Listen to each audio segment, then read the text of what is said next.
Hi guys, welcome back to my channel. Today's video is another traditional Moroccan dish, and this one is made like for breakfast and afternoon tea specifically consumed, and it's Msemmen, or what in my region we call rghaif. So I think that most people know it as Msemmen, maybe because I think it's called Msemmen like around Casablanca and the other regions that's like just nearby Casablanca. And I think for them rghaif means it's same recipe, but like it's deep fried and maybe like, and then after that drenched in honey. Msemmen is the pan fried version, so but we call it rghaif in my region, so I'll just show you guys how to make them. What you'll need to make the msemmen is 400 grams of flour, 50 grams of semolina, a pinch of salt, and that is because we already have the cheese for our filling, which is already salty on its own. About 1 tablespoon of olive oil, and here we have about half a liter of water. We may use more, we may use less, so we're not very sure. For the filling, we're going to need, this is Lebanese Zaatar. You can find it in supermarket, and this is Akawi cheese, and you can we don't really have specific measurements over here, so we're not sure how much dough we're going to have. So, and then to work with our dough, we're gonna need some semolina and some this is a mixture of butter and oil. So the first step is we're going to start with making our dough. So this is our stand mixer. You can also use your hands if you don't have a stand mixer, but you know, it makes life easier. So we're gonna pour in our flour.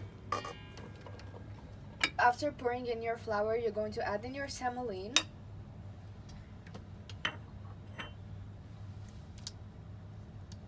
your salt, and finally your olive oil, and you're going to mix it.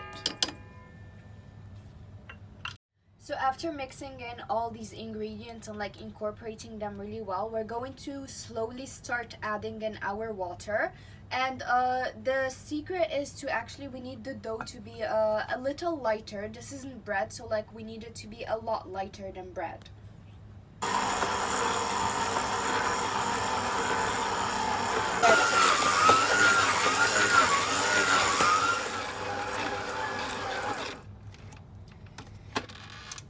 So this is what it should look like. As you can see, it's very soft, and it's not too runny, but like it's not too thick or dense, and it sticks a little in the hand. So this is the kind of texture that we need, or we want. So now we're going to knead it for about another 3 minutes, and then we can just cover it and let it rest or like rise for a little bit. This just makes it easier to like work with later on. So after about 3 minutes of kneading and working the dough, you just take some of the oil butter mixture and you grease the pot with it, and you also just like put some into the dough itself, and you just put it back and you cover it and let it rest. So now we just cover it and we let it rest for approximately 15 minutes. So after about 15 minutes, you just take a section of your dough and you just work with it and you knead it, and then you just do this technique. And you get a ball and you just put it alongside the others, and you cover it with like a plastic or something like that.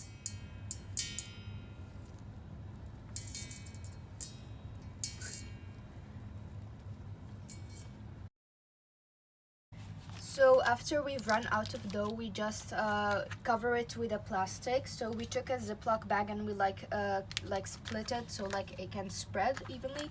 So now we just cover it and make sure that no air gets to it, and we let it rest for 5 minutes. So after 5 minutes, we like clean our surface. We need a clean surface to work with our dough, and then you just put some oil on the surface, so it needs to like actually be greasy. Now you take one of your doughs and you just put some oil on top, and you just work around it until it has spread and you can see the surface right through. So it needs to look something like this after we spread it. It has expanded. So now we just add in some oil. We sprinkle some oil on top. and some semolina.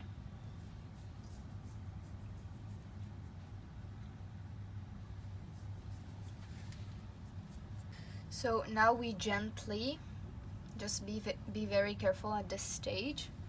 You fold it like halfway through. You take in your cheese as much as you want. We don't really have specific measurements here.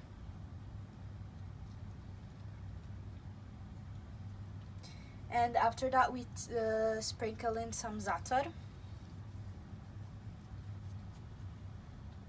So now we take in this other part. Also be very careful at this stage. And you bring it here. We take this side and we bring it here. Just make sure it lines up with the lines over here, and we do the same to the other side.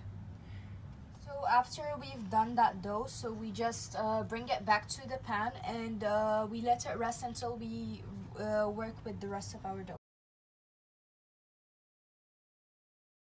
Okay, so after we're done, after we finish all the doughs, or like after we finish filling everything, all the little balls we had, we just take the first one that we actually worked, and we just continue to like spread it so like it doesn't end up being thick. So we're just using this on the surface just so we keep the surfaces clean. So now we just take some oil and we put it around on this pan. And this is something that I think is available in pretty much every Moroccan household. So now we just take our little square. Just be very careful. And you put it here. So after 1 minute we flip it, and we constantly flip it until it gets golden brown.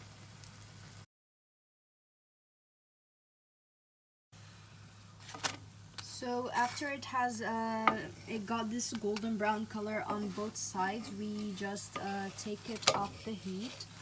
Just be careful because it's very hot, and we transfer it to a plate that's been lined with paper towels so that it can absorb the heat. So now we just continue doing the same technique to all our squares.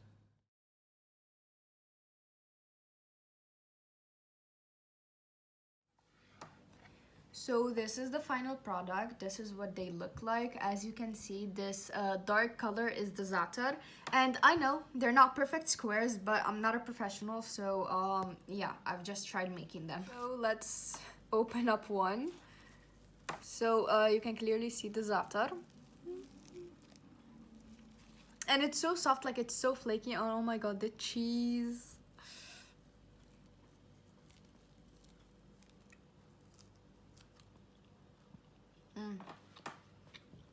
There's a reason I love this combination of cheese and zaatar.